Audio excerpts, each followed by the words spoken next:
Hello, and welcome back to the Misty Morrison podcast. This is episode 27 of Was I in the Wrong? Our housekeeping before we get into our stories for today. Please remember to engage with the content. It really does help the channel grow.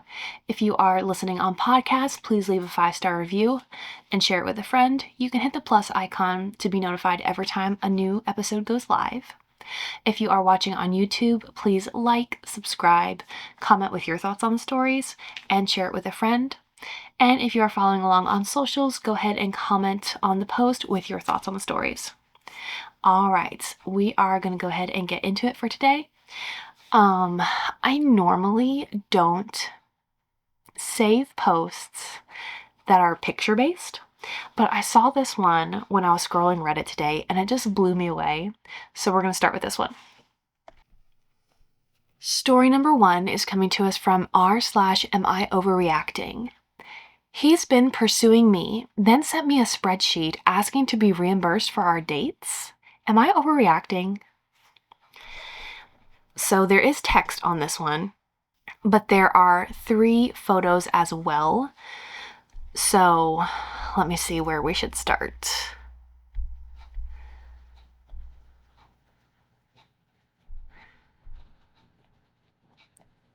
All right, we'll read the post first and then the pictures. Hi everyone. I, female 23, have been dating this guy, male 32, for a little over a month now. He was very persistent in pursuing me, constantly texting, making plans, asking me to go on runs, bike rides, and beach days. We live in Florida, and inviting me to dinner, bars, and even paying for Ubers to and from his place. We were hanging out at least 4 times a week. Everything felt like it was going somewhere. He'd been slowly building things up and even waited weeks to finally kiss me. Then, out of nowhere, he sends me a literal Excel spreadsheet with a breakdown of dates, how much he spent, and a column with my name asking me to reimburse him. I'm attaching it because I truly can't believe it. It felt transactional and weirdly formal, especially since he was the one initiating nearly all the plans. What's even more confusing, after sending this, he still insists on seeing me and continuing to date? Like, you want to invoice me and kiss me? And for context, I've picked up the tab quite a few times, dinner, drinks, etc., without making a thing of it. I've never asked him to pay me back or keep score. I thought we were just getting to know each other and splitting things organically like adults, especially since he's about 10 years older than I am. I thought we were just getting to know each other and splitting things organically like adults, especially since he's about 10 years older than I am. So, am I overreacting or underreacting? I can't tell if this is just him being organized or if it's a huge red flag. Before I comment, I'm going to read the pictures that she attached. So it starts with the spreadsheet that he sent her, which includes, I have to zoom in on it. It includes several lines of dates, like it lists where they went, the date that they went there, the total cost, and then there's 2 columns that like the title's blanked out, so I imagine one column is his name, one column is her name, like she said. And then there's another one, I don't know what that's for. But then there's totals at the bottom. And so he follows up sending the picture of the spreadsheet. You can tell like he took a picture of a computer screen with his phone. So he follows up the picture of the spreadsheet by saying, hate to ask, but can you Venmo or Zelle me some money for the last few weeks? I know you got me some stuff, which I'm appreciative of, and definitely happy to cover most things like our date night and drinks and stuff, but you never paid me for the first round of stuff from a few weeks ago, and money's a little tight for me, and a source of stress right now with working 2 jobs, etc. She replies, sure. He replies, okay, I think $100 is fair unless you have any objections. OP replies, are you charging me for in-between days? He says, I'm charging you $100 for the $500 of stuff I've covered since we've started hanging. You never paid me the last time I asked for some money. OP replies, all right, maybe we shouldn't go out as much. He says, LOL, I can't tell if you're butthurt. I'm asking for $100. OP replies, yeah, I do like the green. Sheesh. And he gave that a thumbs up. She then later on replies, did you get my Venmo? He said, I did, thank you very much. Coincidentally, names blanked out, texted me today saying he was owed money too. I paid him the $90 you owed him from a while back. I was hoping you could reimburse me for that eventually. She replies, oh sure, sending now. He replies, I appreciate it very much. How was work and dinner with Liv? As though everything is normal and okay. On this one, get the text pulled back up. I just saw that and was dumbfounded because I cannot imagine. For one, if he's never mentioned it before, to just out of the blue send a spreadsheet, like admitting that you've been keeping score this entire time, rude. So rude. And yeah, OP really, she's not overreacting. If anything, I think she's underreacting because she doesn't say in her initial post that she broke up with him. And like, for me, this is so strange. I wouldn't just be like, maybe we should hang out less. It would immediately be, I don't think this is working. I wasn't looking for a transactional relationship like this. I just wanted like a natural, organic relationship. Something. This is weird. This is so weird. Because, if you're going to keep score, like, if you don't, generally, I feel, and, like, regardless of if you're dating, if you're just hanging out with friends, if you're with family, whatever, I think that the person who invites someone else out is expected to pay unless an agreement is initially made otherwise. That, to me, sounds fair. Personally, I don't trust that. If someone invites me somewhere and I can't afford to cover my portion, I just don't agree to go. Because it's not made clear if they're covering, if we're splitting. If it's not made clear and I'm not confident that I can afford everything that I want, I just won't accept the invitation. But like, this does not make clear that like she doesn't say that he ever made clear that he was expecting reimbursement, like I'll cover it for tonight, you can get me back later, that kind of thing. It doesn't seem like they ever really discussed like who was paying for what was considered fair as they were hanging out. And that's, I always think that clarity up front is important. It can avoid things like this. But if it was important enough to him to make a spreadsheet saying, this is what I spent, this is your portion, this is what you owe me, then it was important enough for him. He should have said this at the very beginning. Like, hey, I'd like to hang out with you. Let's go do this. And it's Dutch. We're going to split it.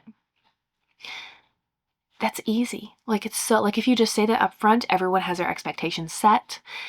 And weirdness like this wouldn't have to happen afterwards. Because this is really weird. This doesn't feel like, the moment he sent a spreadsheet, it doesn't feel like a relationship anymore. It feels like a business transaction. And I wouldn't trust that he truly had relationship building at heart after seeing this. Like, this shows that he is only interested in the money. It shows that he has no desire as a man to take care of you. And clearly his communication skills are not there. Not there. Oh, yeah, this one stressed me out just to read it because I can't imagine. Yes, I think she underreacted, but I also can't imagine how I would react if this happened to me. I think I would immediately dip out. I don't know if I would like say it, if I would ghost him. I'm not a fan of ghosting, but I just don't know if I could come up with the words for this because clearly he feels like what he did here is fine. And it's not. Oh, I feel bad for her that this happened. So there is a gold box comment first.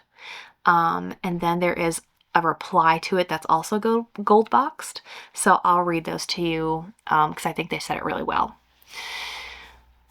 Okay, first comment is from Suitable Tear 6179. Okay, you sent him the money. You even sent the money to repay what he gave to his buddy you owed money to. Do you send the mutual a note that says, hey, X says he gave you the money I owed you. I've already repaid him for it. We're good, right? Just in case he didn't give the money to the mutual like he said. I mean, someone who's going to send an invoice after the fact, who says he's got money troubles, just gives his buddy money you owe, not knowing if you'll pay him back, that just seems sus. Ask if you should go through your bank or credit card notes for the times you paid and write up a bill for him to pay you back. Do you think that he would consider that to be reasonable? Because at 23, I really can't afford to pay a 32-year-old. I believe he would flip out. You need to bow out of this relationship. Standard custom is the person that asks the other out is the one that pays. If not, it should be Dutch right from the start. Like I said. It's odd he's so OCD about tracking what he spent with you, and yet he apparently can't budget or stay within his means. The two just don't compute. How accurate is his list? Because if he's not getting by on 2 jobs, he shouldn't be spending $500 on socializing, especially when you're good with runs, bike rides, and other low or no-cost hangouts. You might want to consider asking, hey, we're going Dutch, right? On the first few dates with the next person you go out with. That way you can budget what you get either way. I tend to order less expensive stuff on someone else's dime. And you don't get an unanticipated surprise at the end of the meal, or a month later, though I'd be shocked if anyone else pulled that stunt. Agreed. This was just surreal behavior. Then the gold box reply to that comment is from Noble Typhoon and says, I agree with the comments being made and want to add, if this truly became serious, you could expect the entire relationship to be tit for tat. I'm all for either a fair split of costs or, as I would assume of someone pursuing a much younger partner, the more stable person kind of spearheading things. Not wrong to be transparent if things are tight, but sending you the spreadsheet is giving American Psycho. Run.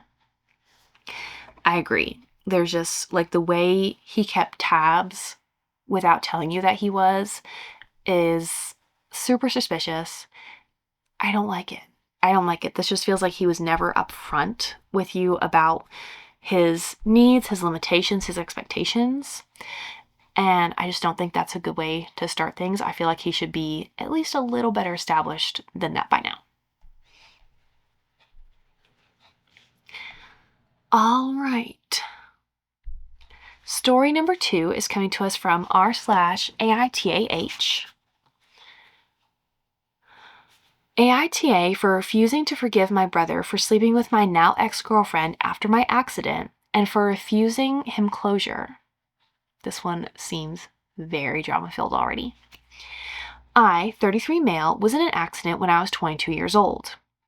It was near fatal and I suffered a TBI, traumatic brain injury, as a result. I had been dating Jessie, 33 female, for 5.5 years at that point, and she was at the hospital with my family, including my older brother Cameron, 35 male. Soon after the accident, Jessie found out she was pregnant and terminated with Cameron's help, and a while after they started having an affair. My sister caught them and she forced them to tell me when I recovered enough.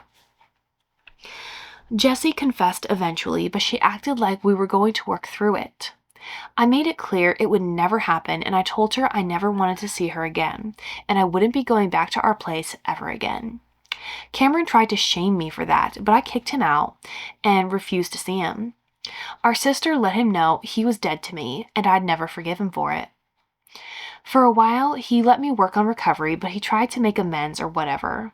But I rejected it, and then I found out him and Jessie were together and expecting a baby.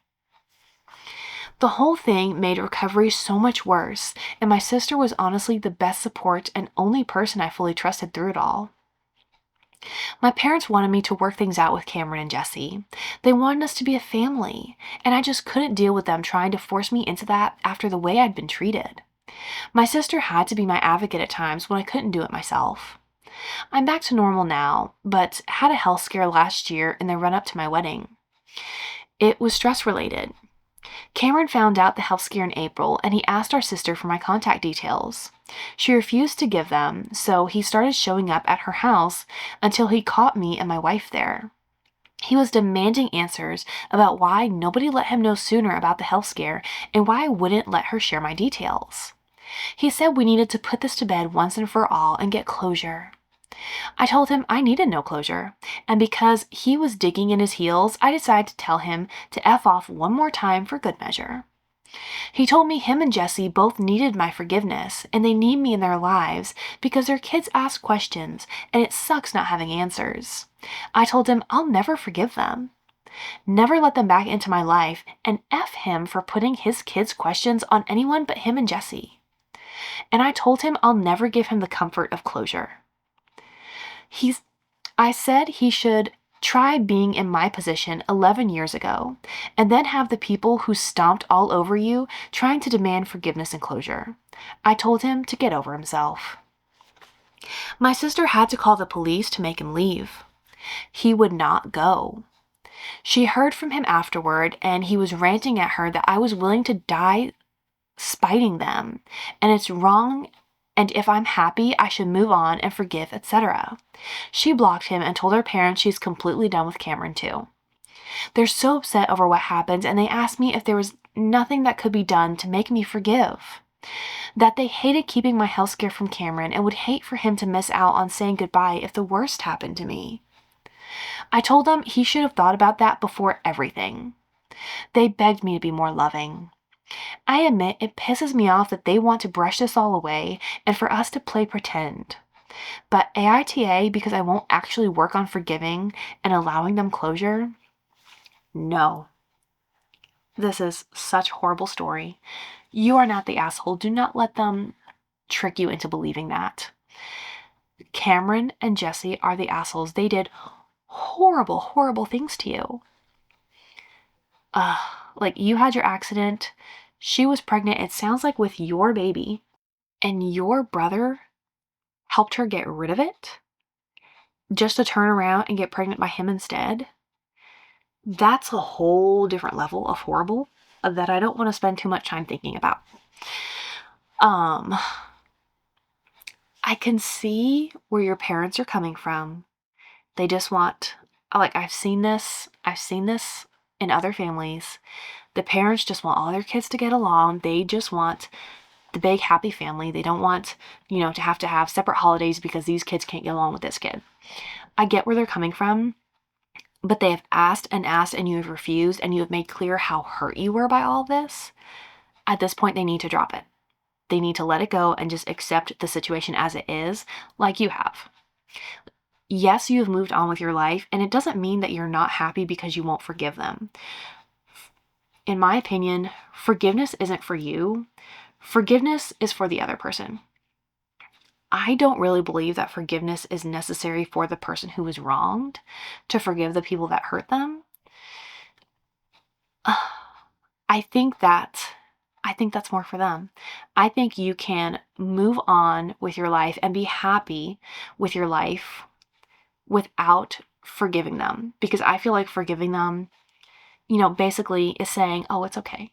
You're letting them off the hook. And I don't think you have to let them off the hook to go on with your life over here. They did what they did. They made that bed. They have to sleep in it. Their kids' questions it's not your fault. They made the choices that alienated you and your sister. They made the choices that pushed you away. They're upset because they don't have a pretty answer to give their kids. That's what they're upset about. They're upset because they, I think, still feel bad about what they did, the horrible things that they put you through when you were in such a time of need.